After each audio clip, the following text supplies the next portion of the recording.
Dear Srila Prabhupada, please accept my most respectful obeisances on this auspicious Vyasa Puja celebrations of 2012. All glories to your divine grace.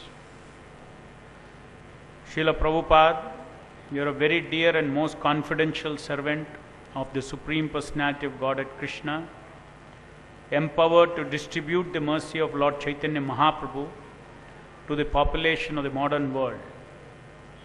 Your mission is not limited to your lifetime. Your manifest Leela in the physical body that you exhibited in this world is only the first chapter of your mission. Many more chapters are yet to unfold in the decades and centuries to come.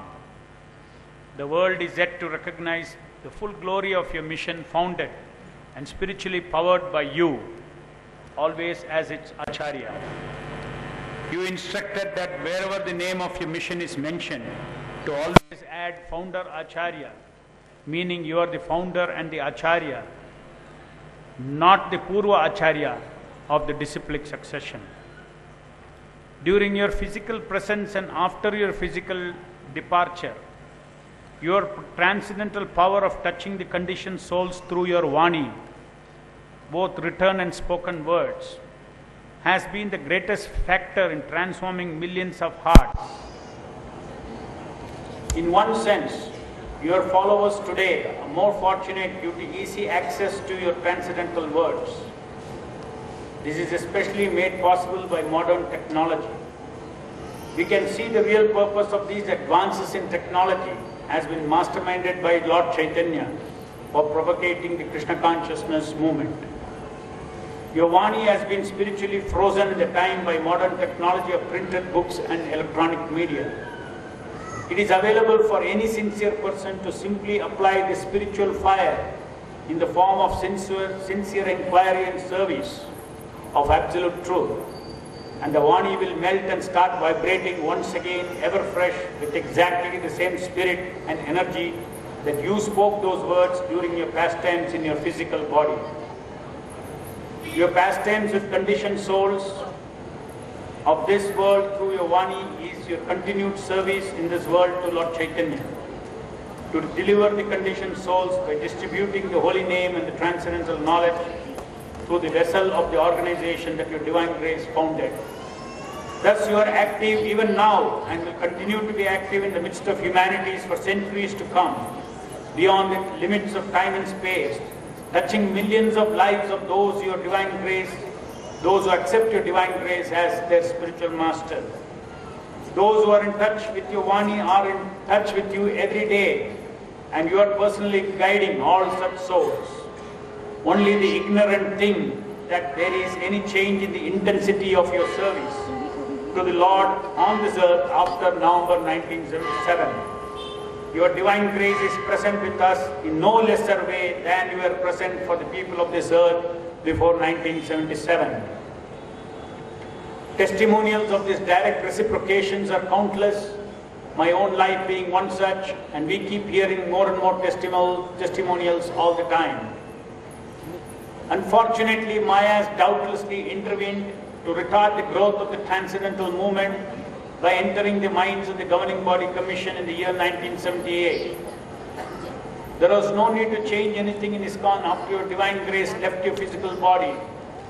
Yet the GBC thought that the reins of the organization had to be taken over by them as anointed spiritual successors rather than continuing as executors of your directions. The mandate to the GBC was only to be executors of your instructions and directions, who was to remain the supreme authority in ISKCON for all time, and not for them to become successors of your divine grace. Unfortunately, the GBC decided there had to be a change in the system of management of initiation in ISKCON. Though your divine grace as its supreme authority had not even hinted at anything to that effect. Of all the changes that GBC made post-1977, the most damaging one was with regard to initiation in ISKCON. Why did it have to change when the system set up by your divine grace was running well without involvement of your physical role in any way well before your departure? Your divine grace's delegation of formal aspects of initiation did not happen all of a sudden. You planned it right from the beginning. First, you delegated conducting the initiation fire sacrifice to the temple presidents. Then, even as early as 1970s, you began reducing further your physical role in initiation by directing some senior devotees to chant on the mala on your behalf. In 1973, you wrote to your disciple Revati Nandana. It is becoming very expensive to send so many sets of beads each for such long distance, and it has become a little bothersome. I think now you may be appointed by me to give first initiation to new disciples by chanting on their beads on my behalf. In America, Kirtananda is doing that. So now if two of you, that will give me great relief. Kirtananda will chant on the beads for new devotees in America, Canada, like that. You can chant on the beads for the European continental new disciples.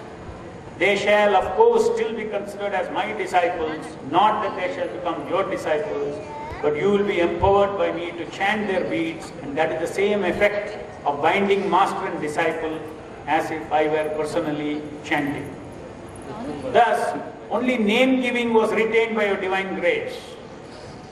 On May 1977, even that role of giving the spiritual name was delegated to some disciples and whom you asked to act as officiating acharyas. It is now an undisputed fact on record that when the GBC came to you in May 77 and asked you how first and second initiation would go on, especially when you are no longer present with us, your divine grace immediately replied, I will soon appoint some of you to act as officiating acharyas.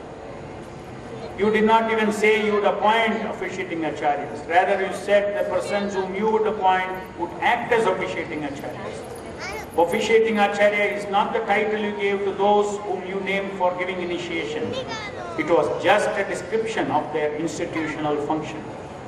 The title of these officiators of the acharya for initiation, IFIN, was representative of the acharya.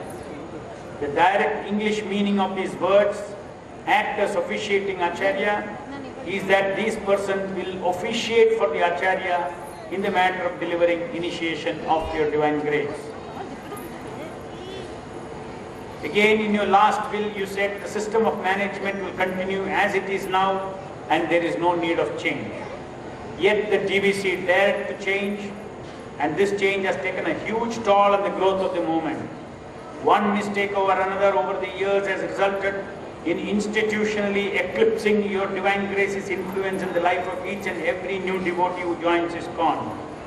The following institutional changes, which are all speculative, eclipse your sole status as acharya in the heart of a new devotee who joins ISKCON.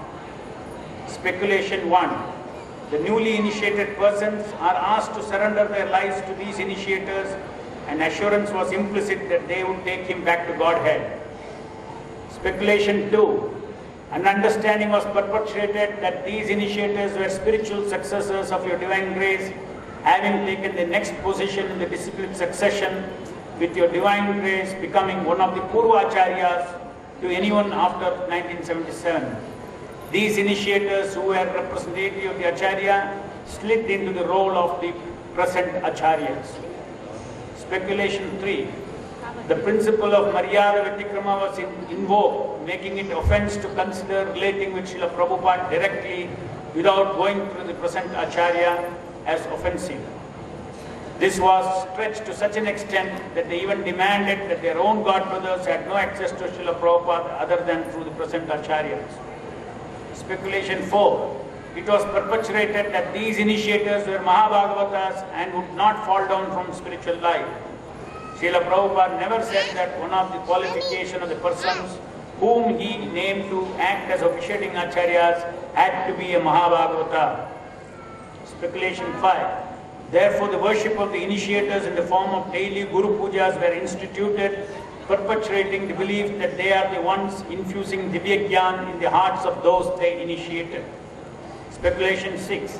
Annual Vyasa Pujas were instituted where they are worshipped as direct representative of Srila Vyasadeva. Speculation 7. Pranam mantras were scripted for those initiators and they had to be chanted first by the disciples before chanting the Pranam mantra of Srila Prabhupada.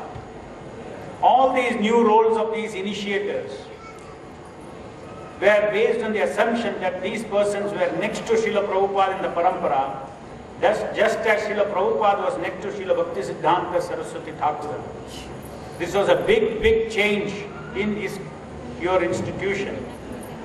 If you, Srila Prabhupada, wanted such a big change in your institution, you would have spoken hours on the end, giving all practical details on who could become next gurus, who would authorize them, and the role of GBC in appointing them, how the new guru should be worshipped, where their Vyasasana should be placed, how gurus should relate with each other, to what extent the gurus can decide the service of the disciples over the temple president, how many gurus would initiate in each temple, how the prospective devotee would choose a guru among so many, what the guru would do with the Guru Dakshina, etc.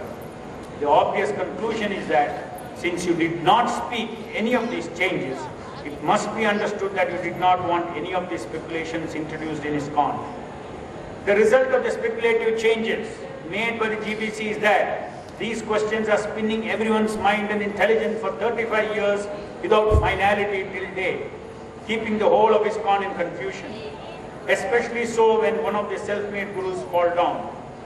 Till date, there is no clear conclusion by the GBC on the exact role of the initiator, except they all want to be the next gurus. We refuse to believe that Srila Prabhupada, who was so meticulous in designing details of his movement, would depart without giving instructions on every one of the questions above. The latest comment on Guru issue frequently heard is, why did Srila Prabhupada not clearly say something on the subject?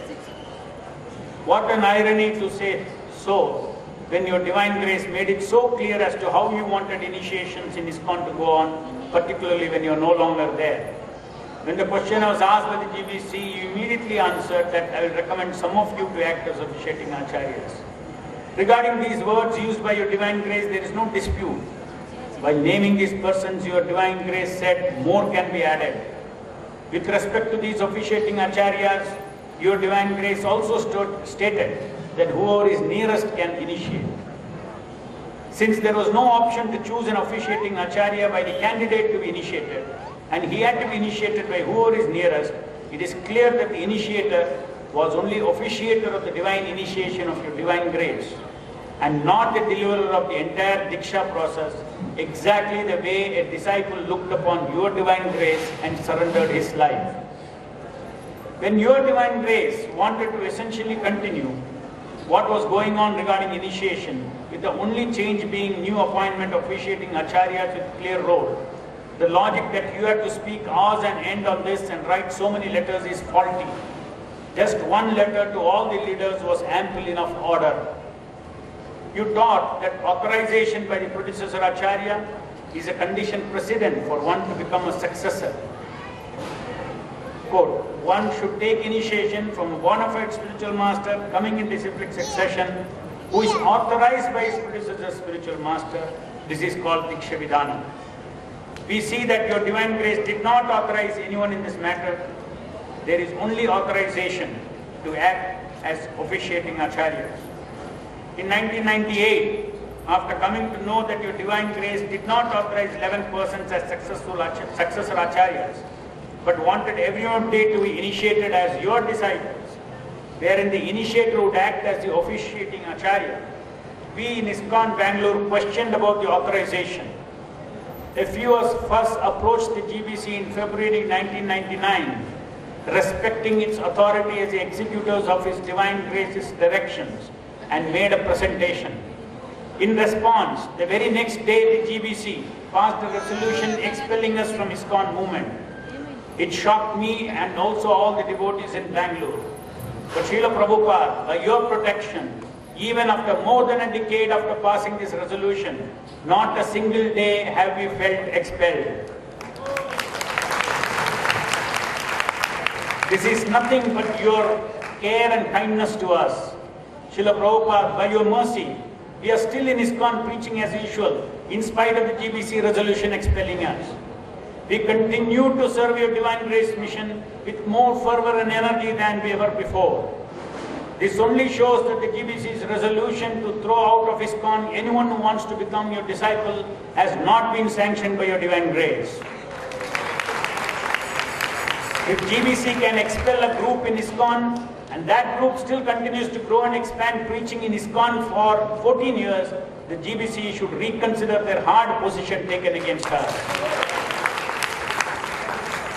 Akshaya Patra program, inspired and founded by your Divine Grace, once as International Food Relief, where the mercy of the Lord is delivered to millions of conditioned souls day after day, has enhanced the name of the ISKCON institution. It has enhanced the image of ISKCON, not only in this country, but even internationally, with even the President of America presenting accolades in writing for the program. The World Economic Forum of the United Nations has taken note of this program. The material recognition by powerful persons of this world does boost the image of the institution in the eyes of the conditioned souls as we are a preaching movement. It helps in getting across the rest of the deeper spiritual message of the institution to be taken seriously by them. Even to solve the ISKCON problem in Russia, the good work of Akshaya Patra was cited by the then Prime Minister of India, Atal Bihari Vajpayee, to his counterpart in Russia. ISKCON Bangalore meant one temple when the dispute began in 1998. Today it means 20 temples with material assets scrapped worth close to the rest of ISKCON in India. Your Divine Grace took pride in such achievements, saying that the growth of any organization is indicated by growth in capital and manpower. In our latest offer of settlement for peace, notwithstanding our strong legal position before the Supreme Court, where a perverse judgment against us of the High Court is being challenged, we have offered to accede ownership of all properties along with the management of those properties of our group of temples to the ISKCON Society registered in Bombay. In return, we want ISKCON Bombay to legally secure through a settlement a decree before the Supreme Court that we can practice and preach what we firmly believe to be the position and role of your Divine Grace, and the limited role of the initiator who formally plays a role to perform first and second initiation for new devotees in our group of temples, and assume that our service and assure us that our services will be protected and will not be victimized once again by misusing such new power over us arising out of such exceeding of ownership. Surprisingly, the decision makers of ISKCON in India, who were making a hue and cry all these years that we have stolen ISKCON property from ISKCON Bombay, have spurned this offer. In 1999, I sought protection from the court only to the act of legal expulsion by the GBC of few of us from the movement, leaving us no other way than the legal route to keep our devotional service to your Divine Grace intact. Such a legal expulsion could not be effectively countered unless the legal ownership of Radha Krishna Chandra Temple was asserted as belonging to the locally registered ISKCON Society, which was formed in 1978, much before I joined in 1981. To whom the government allotted the temple land in 1987. That is a background which was misrepresented by ISKCON Bombay as purely a property dispute rather than the real Guru issue. Although what is before the court today is only the Radha Krishna Chandra Temple property at Bangalore, we have offered in the interest of peaceful settlement every other property of the group in India that was newly acquired after the dispute began. All this is offered in the spirit of working cooperatively together, fighting for material ownership of local ISKCON society, has relevance to us only to the extent it makes a difference and protection to the potential threat to the devotion service of 350 odd full-time devotees. Otherwise, as devotees having surrendered our lives to your lotus feet, why would we be interested in haggling for petty material ownership? Everything in ISKCON belongs to your divine grace. By asserting the local society ownership of Sri Radha Krishna Chandra Temple, all we are concerned about is to safeguard our devotion service to your lotus feet. In spite of this offer to settle, ISKCON India leaders say, Madhu Pandit Das is a dangerous person as he can go to court again. Also, don't allow him into ISKCON as it would set precedent to others. What no one is questioning on our behalf is why in the first place did the GBC resort to extreme intolerant step of expulsion of some members of the movement, leaving us no other way but to defend ourselves. The GBC had no moral right to do it, then they themselves were still are experimenting to this day with changing roles of the initiators right from 1978. Can the GBC be trusted again not to expel those dedicating their life to Srila Prabhupada's mission when it is the GBC who broke the trust first? From 1981 to 1998, Madhu Pandit Das was in good standing, but overnight he became a villain fighting for property. The most valuable property in ISKCON is not bricks and mortar. It is the souls sent by Krishna, seeking your divine grace's shelter after reading your books. By distancing them away from your divine grace, by claiming these souls as their own disciples, seeking surrender of their lives to them, just for the act of giving a mala and spiritual name, a large-scale falsehood is being perpetuated. Claiming ownership of souls transcendentally belonging to your divine grace is happening to different degrees in ISKCON, creating a situation in ISKCON whereby the system wrongly gives ownership of souls to anyone other than your divine grace is perpetuation of falsehood. The situation can be compared to selling three types of items, metal items as pure gold. Iron sold as gold to the ignorant for the price of pure gold. Next, plated gold sold as pure gold for the price of pure gold. 14 karat gold sold as pure gold, all for the price of 24 karat gold. Unlike gold, gross press cannot decide the quality of these self-made gurus, whether they are not gold at all, or are they plated gold, or are they 14 karat gold. It is very clear that these different kinds of counterfeits were never introduced or conceived by your divine grace for ISKCON. You only talked of a bona fide guru who is a pure devotee, 24 karat gold. Everybody obviously comes to ISKCON to surrender to Krishna through a bona fide spiritual master, a pure devotee as taught by your divine grace. A sincere follower of your teachings should apply his mind and heart and repose implicit faith in the bona fide guru as a disciple ought to as per your teachings. But today, time has proved many thousands of sincere souls ending up with fallen gurus whose lack of authentic spiritual position was only revealed over time. What kind of progress have we made if we can only provide a gamble for a newcomer? How can we provide such a fragile foundation for a soul to build his Guru Bhakti? It only leads to confusion and calamity for thousands of souls as history has proved. Then, your divine grace is actually available for everyone to repose his Guru Bhakti. Srila Prabhupada, on this auspicious day of your divine appearance, I am also placing before your divine grace the proposal of settlement to receive some sanctity which can lead to closing of all court battles, so that the GBC may also look at it, offer made to ISKCON Bombay. Srila Prabhupada, in the last 35 years, you have mercifully tolerated all offences resulting from these changes in ISKCON.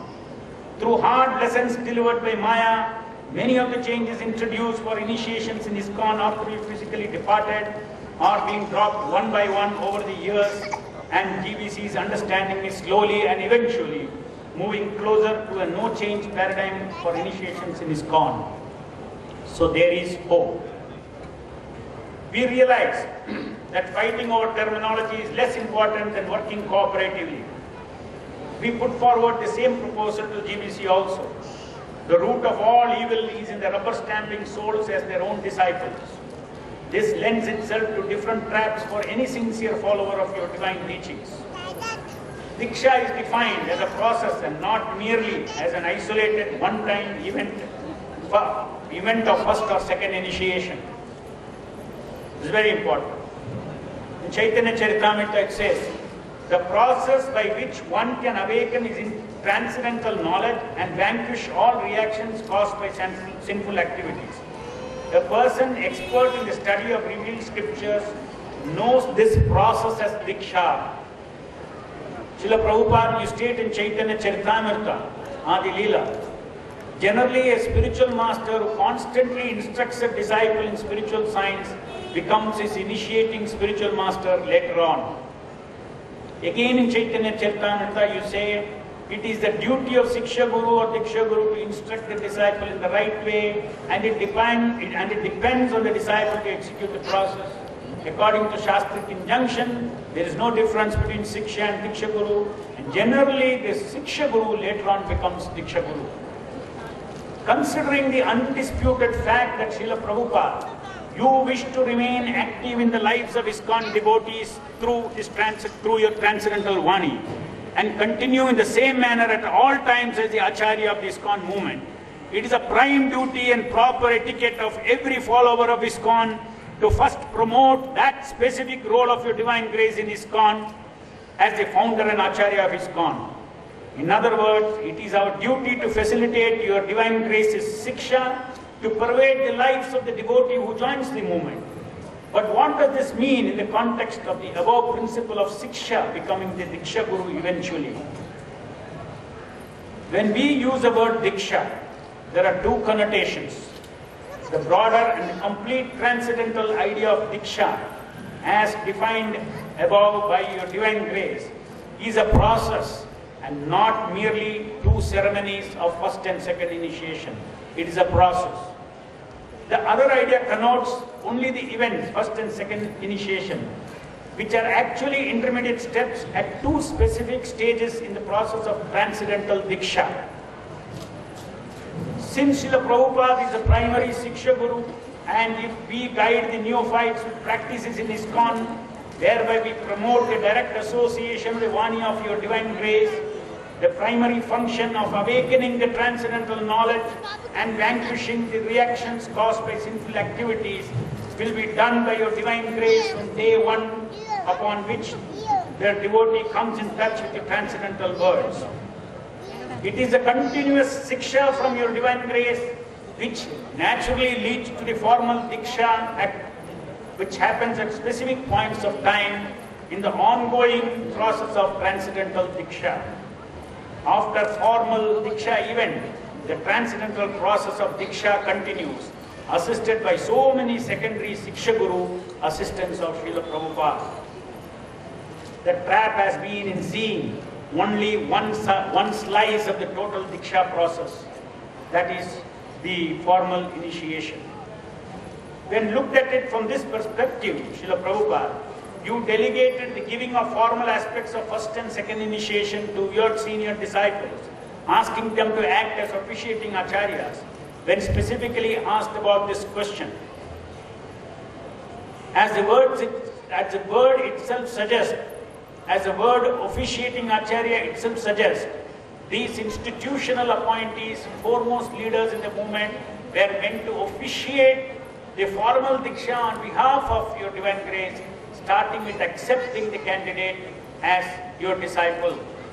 The spiritual impact of the officiating Acharya at the time of initiation on the new initiate arising out of the level of spiritual advancement of the officiating Acharya is not to be mixed up with the specific role being played by them as officiating Acharyas. That is an independent line of relationship that devotee has with so many persons who continuously assist your divine grace. One may have such a relationship with the officiating Acharya based on substance of such relationship in terms of actual contribution made to the newly initiated through his association. Merely by the role played in formal Diksha cannot be equated to total role played by the Diksha Guru, who delivers actually an entire process called Diksha. Officiating Acharyas being institutionally appointed for different zones, and by adding the point that whoever is nearest can initiate, and using the word officiating, Srila Prabhupada, you indicate that such officiating Acharyas are not the personalities to replace your divine grace, in regard to the personality whom the newly initiated should eternally surrender their lives to and accept as one's bona fide spiritual master life after life. If an officiating Acharya strictly follows his duty as a representative of divine grace as prescribed by you for giving first and second initiation, this slice of total Diksha process is well delivered. However, Srila Prabhupada, your divine grace will deliver all the other transcendental stuff that happens during Diksha process, and the devotee finally fully surrenders unto your divine grace. You have stated that even before the first and second initiation, the transcendental connection between the master and the disciple exists. Quote, the eternal bond between disciple and spiritual master begins from the day he hears. All that others should contemplate to do is to strengthen this connection with your divine grace. Again, our key contention is that your divine grace appointed officiating Acharyas, particularly for a time when you are no longer with us. The moment you use the word officiating, it is understood to be an institutional appointment. As an institutional position, it does not represent a situation where the disciples have to go through the pariksha of the officiating Acharya, and based on his personality, artificially, all the mind-boggling, high-level qualifications of a bona fide spiritual master, which one can list easily with a little research on Srila Prabhupada Veda base. This is happening in the current system. There is no protection to the neophyte. Rather, there is promotion of such a material idea by tradition inappropriate to specific characteristic of Srila Prabhupada's movement. When a new devotee has embraced your ISKCON movement, he has already selected a bona fide spiritual master, your divine grace. Why should a neophyte start searching for a bona fide spiritual master in ISKCON? As far as officiating Acharyas are concerned, GBC would have done the pariksha limited for specific role and accordingly appointed. That pariksha and certification by GBC is not whether he is qualified to take them back to Godhead or whether he is elevated to the level of being a bona fide spiritual master. With the current system, the GBC can never get over the dilemma arising out of institutionalizing a Diksha Guru or sponsoring a Diksha Guru or the system of issuing no objection to Diksha Guru without violating the basic principles of Shastra. Whatever we do, we will continue to serve only confusion and artificial comparison to new devotees. In Chaitanya Charitamrita, Prabhupada, you said, as Hari is not subject to criticism of mundane rules and regulation, the spiritual master, empowered by him, is also not subjected to such rules and regulations. Another point is providing a bona fide spiritual master for a spiritual aspirant to cultivate implicit faith and to cultivate Guru Bhakti is a primary requirement of the Supreme Law in order to reveal the imports of Vedic knowledge. We have this question to ask the GBC. Why are we depriving post-1978 aspirants of that opportunity? Can we play with the lives of hundreds and thousands of followers of Srila Prabhupada and continue to be silent spectators to the calamity and trauma of aspirants post-1978?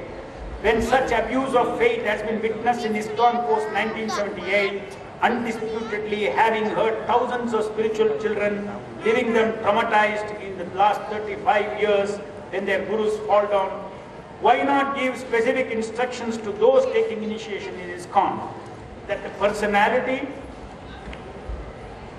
personality whom you should surrender your lives and take shelter and worship as your eternal spiritual master is only His Divine Grace, A.C. Bhaktivedanta Swami Srila Prabhupada. Anyway, after Guru falls down, this instruction is given by GBC to the disciples of the fallen Guru. If it is correct in principle, then why should it not be correct before they fall down? How can the GBC not promote this after so much failure? Merely saying that Srila Prabhupada is only the primary Siksha Guru simply is, in a way, emphasizes that it is somebody else to whom you have to surrender your lives and take shelter and worship first.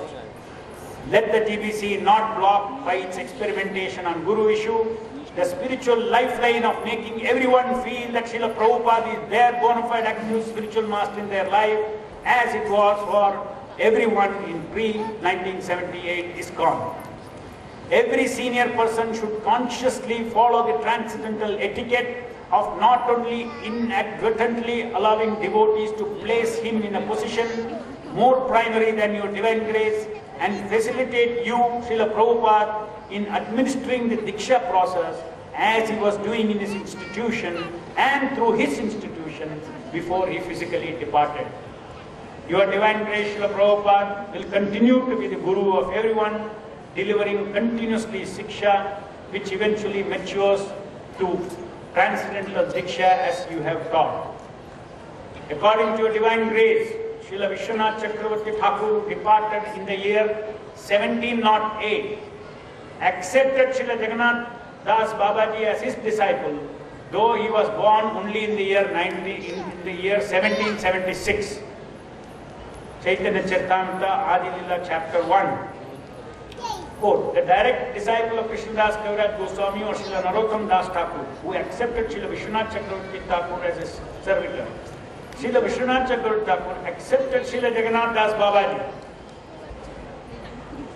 who was born more than 70 years later, the spiritual master of Srila Bhaktivinoda Thakur. So it could not be out of tradition to accept all devotees as direct disciples of your divine grace, even after you have physically departed. Despite all the pains and agonies and maligning and injustice meted out to us by our aggressors, we once again make our settlement offer on this auspicious day for the glory of your transcendental mission, so that we can end all court battles, praying for and anticipating always your costless mercy upon us, your eternal servant, Madhu Pandita. Srila Prabhupada ki